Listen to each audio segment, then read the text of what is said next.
Diputado, primero, gracias por atendernos, buen día.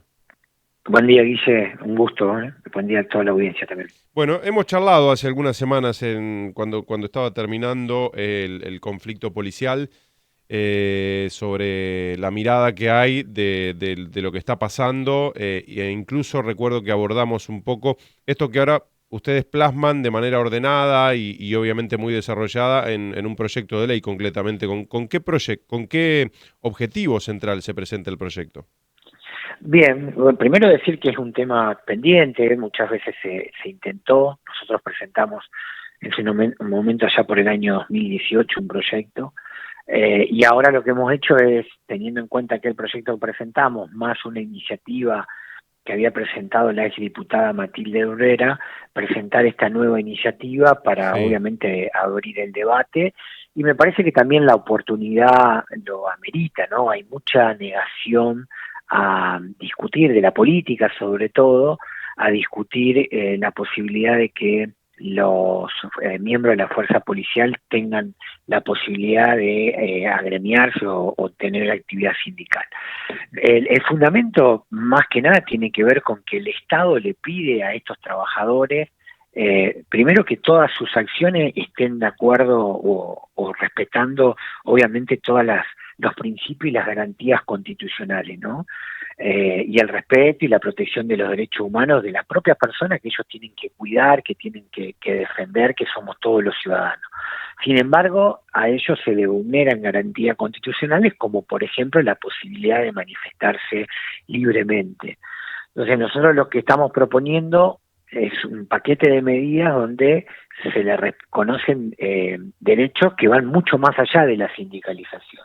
La sindicalización es uno de ellos, por eso nosotros llamamos que es una ley de bienestar policial. sí. Primero porque, bueno, reconocemos, como decimos, el derecho a la sindicalización con el única limitante de lo que es lo que se conoce como el derecho a huelga. Nosotros entendemos que pueden manifestarse libremente fuera del horario de trabajo, sin el uniforme y obviamente sin armas, que no pueden impedir el libre trabajo de aquellos Sí. trabajadores que justamente estén en horarios laborales, pero esa es la única limitación importante que tienen. Después, obviamente, el derecho a conformar un solo sindicato, tanto los policías como otro para los miembros del servicio penitenciario, todo lo que tiene que ver con la posibilidad de que se sienten en negociaciones colectivas, es decir, que el gobierno,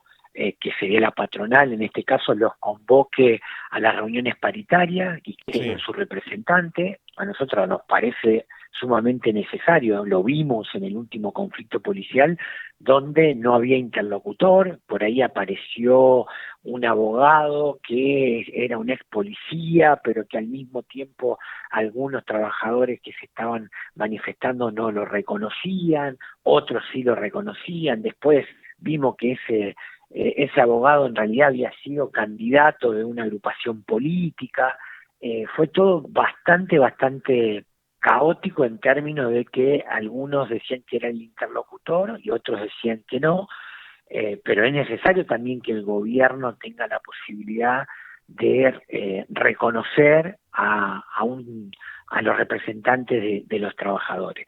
Y la otra cuestión que nos parece importante son dos, una que tiene que ver con una defensoría del policía para que realmente se termine con los abusos que existen adentro de la institución. La policía es una organización vertical o verticalista, muchos creen que eso también Sí. puede ser una organización autoritaria y a veces no se respetan los debidos procesos que tiene que haber en las medidas disciplinarias que se le toman al propio personal policial, que muchas veces no tiene ni siquiera el derecho a defensa, que es un derecho obviamente constitucional y muchas veces no se le respeta ni el principio de inocencia, que también es un derecho constitucional. Y lo otro es lo que hace a la seguridad y la salud, sobre todo la salud mental. Sabemos lo que está sucediendo con el personal policial, Ujú. los índices que hay de problemas de personal policial que tiene problemas de salud mental, y lo que tiene que ver con la violencia laboral y la violencia de género, que esto es un reclamo de muchísimas policías de personal de mujeres, que también por esta característica de ser una organización verticalista y que es bastante machista, los hombres generalmente ejercen, o muchas veces, no voy a decir generalmente incorrecto, muchas veces confunden esta cuestión de el mando que tienen sobre su subordinado con la condición que tienen las mujeres, y muchas veces hay maltrato laboral, abuso de poder, y ni hablar cuando lo sufren las Sí. mujeres. Así que ahí también estamos planteando una instancia donde se pueda trabajar en la capacitación y en la protección de los derechos de las mujeres, y sobre todo lo que tiene que ver con género, ¿no? Está claro, está claro.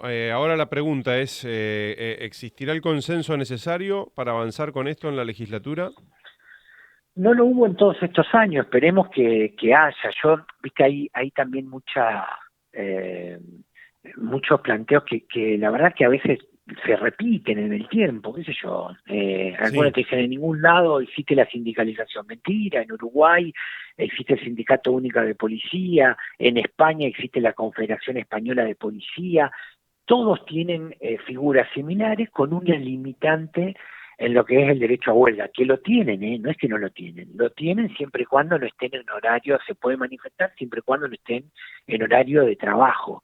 Pero existen en muchos lugares del mundo que los policías son considerados como trabajadores, por lo tanto se le da esas instancias para que también puedan ejercer su derecho como cualquier laburante, que puedan discutir su salario, que puedan discutir las condiciones laborales, de higiene, de seguridad, situaciones que en nuestro país lamentablemente en muy pocas provincias se han avanzado. Y en Santa Fe, puntualmente en el año 2013, cuando se dio aquel levantamiento tan importante que fue en la Sí. gestión de Bonfatti, ese conflicto se resuelve por la mediación del arzobispo de Santa Fe en ese momento, y con el compromiso del gobierno provincial de elegir representantes para discutir en los comités de higiene y seguridad. Eso por un tiempo se puso en práctica y después se fue perdiendo, se fue perdiendo. Lo cierto es que hoy los trabajadores policiales no tienen la posibilidad de tener un ámbito donde discutir con sus patrones, que es el gobierno provincial, como lo tiene cualquier otro trabajador y trabajadora en el ámbito privado y en el ámbito de los trabajadores públicos de la provincia de Santa Fe, lo que se conoce como el ámbito paritario. Está claro, está claro. Diputado, vamos a seguir de cerca esto seguramente, sobre todo por lo que es necesario, digamos, que tiene que ver con esto que planteaba, ¿no? Del consenso y ver cómo avanza la discusión para ver si el tema se puede abordar o no.